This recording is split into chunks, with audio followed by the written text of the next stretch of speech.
Hey guys, this is a build guide for the second front position. It's the third build guide on the channel, and I hope it helps you guys out. In this video, we're going to go over the responsibilities of this position generally and a solid early build order, and then talk about how you can transition into late game, as well as if you're having to potentially pull more than your weight, some of the kinds of things that you can do to help out with that. So without further ado, let's get into the replay.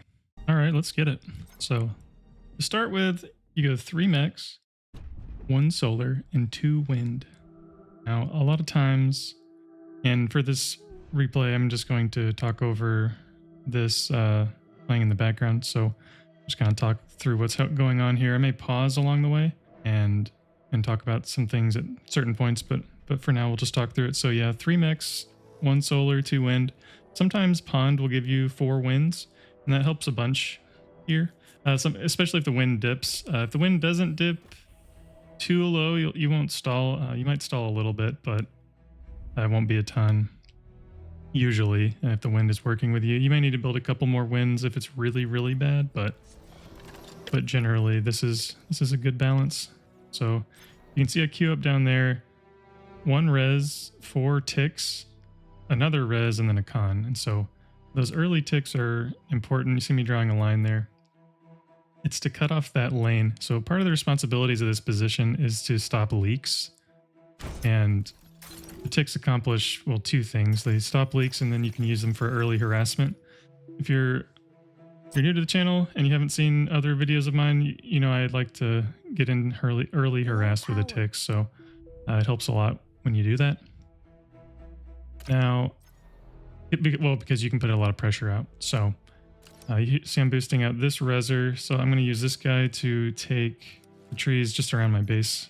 And that's it. I'm going to not take the rocks because Geo needs those rocks, so I wouldn't take those if I was you. It's going to slow down your Geo, and you never want that.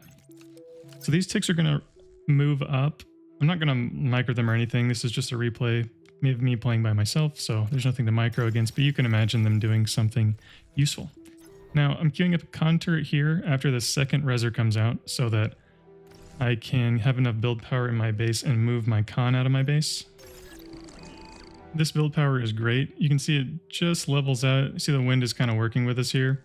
So imagine you had, 4 extra windmills, or in this case, probably 2, since I made 2 earlier, but it would be pretty even. So now we're going to walk the your commander, with one of these con bots. So I started doing this a while ago, bringing a con with the commander, and it helps a lot. And just for general unit composition, this is a simple build, so we're not, the idea is that it's easy to execute, and we'll get you going, and then you can experiment and do what you like after. But it's just rocket bots and ticks. You can be completely fine with this comp, honestly. So it is in a distribution of 3 rocket bots, and then I make 1 tick. And I use those ticks for vision, and that helps the rocket bots hit what they're shooting at. And then I also am slowly scaling up cons so that I can scale wind. One thing in this position you'll run into is that you have a hard time scaling E. And I find that I need to have an early con here to scale E so that I never run out.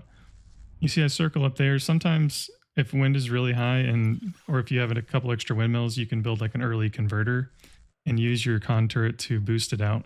That helps a lot. Not just a small thing, but it's one thing you can do. The other thing you want to watch for is around about now, once you get a few more windmills, you can boost this. Oh, you see me do it here. Yeah. So I see like wind is high. I want to boost the storage out. I actually don't hate going up to 2 storages in this position. And the reason for that is T2 mexes cost a lot of energy. It's like 7,000 or something like that. So it's important to be able to do that quickly. Because a lot of times you're going to want to eat your lab and have enough build power to quickly build those mexes and then transition out. So having the energy to do that, you'd have around like 13k saved up. So wind could die, and you could probably get all 3 of those mexes built. Now you see me here targeting those converters just to make sure that I'm not floating too much E.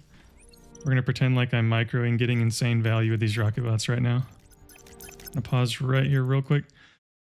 So this comp is just rocket bots and ticks. One thing you can do on grid layout is add ticks to a control group. So it's control shift. And then I have rocket bots on 2. So you'll see me periodically grab a couple of ticks and put them on the same control group as my rocket bots. And then when I fight command right in front of my rocket bots, they will they'll have vision. So see them moving together up there. That was kind of quick, but that's something you can add into your build as well. All right, and this build guide is just the opener, and I want to talk through some of the transitions out of it now, because and this is just the early game, but the early game is really important. After the early opener, and I'll link some example videos at the end of this so that you can have an idea of some real games if you want to see them, but it's about certain transitions that happen from here and how you can support it. So when you talk about going into the late game, you'll know about things like where, if somebody on one team gets a Serb, that generally means that the game is you're not going to be able to push through that early, at least not on T1. It'll take a really strong T2 push to make it through a Serb. So you can go for your own. You can help Geo make that. That's an option. One other really important role of this position is to make spam units, for lack of a better word. So ticks, pawns, that sort of thing. So if Geo's going for a starlight timing around a little after 10 minutes, you're going to need to make pawns and ticks and stuff and be in front of it. And that's super, super important. You provide vision and DPS, honestly. But mainly vision. If there's starlights, that's just one example. But there are other units. Same with like a Czar. If your Geo makes a Czar and that Czar makes it to the front line, you just need to stop making rocket bots altogether and make ticks and pawns, because the main thing is to keep the Czar shooting all the time and to make sure that a commander can't get close enough to degun it. And that's your job in that position. You don't want to waste metal on rocket bots at that point, because the Czar is going to kill everything that's T1 anyway. Now, the same applies later in the game. Your eco could be making tier 3. You want to be making spam then, because you don't want to put that on your eco. He's already spending a bunch of resources making T3, and if you can contribute like that, they will thank you. As someone who plays eco a lot, that's a huge one you want to be doing. One thing you don't want to be doing with that spam is clicking it into the enemy and it just going into a meat grinder and not getting any value. It's really important to not do that, because it wastes a bunch of resources that you could be turning into eco or giving someone, to get a stronger unit, or boosting, or literally anything is better than spamming expensive spam like pawns. Like if you had pawns on repeat, a pawn is 50 metal, and running it into a beamer is not going to kill anything.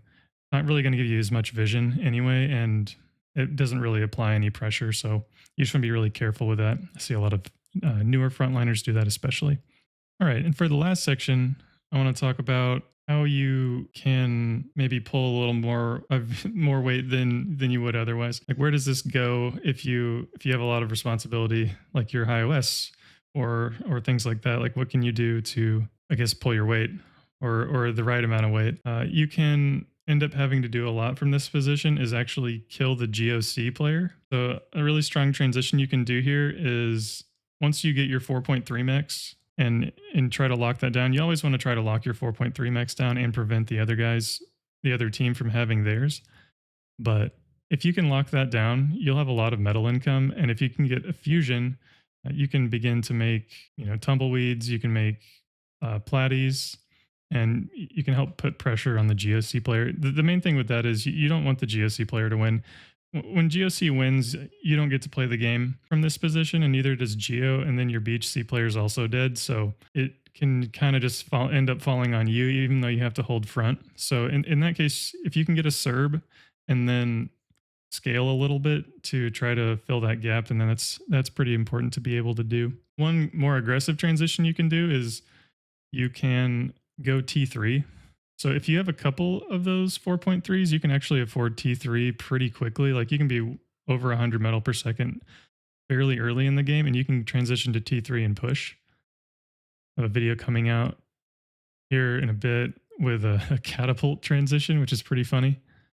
That's just one example. I do that more rarely, but it's possible. And if you can't push, then another thing you can do is just macro behind it so that you can catch up.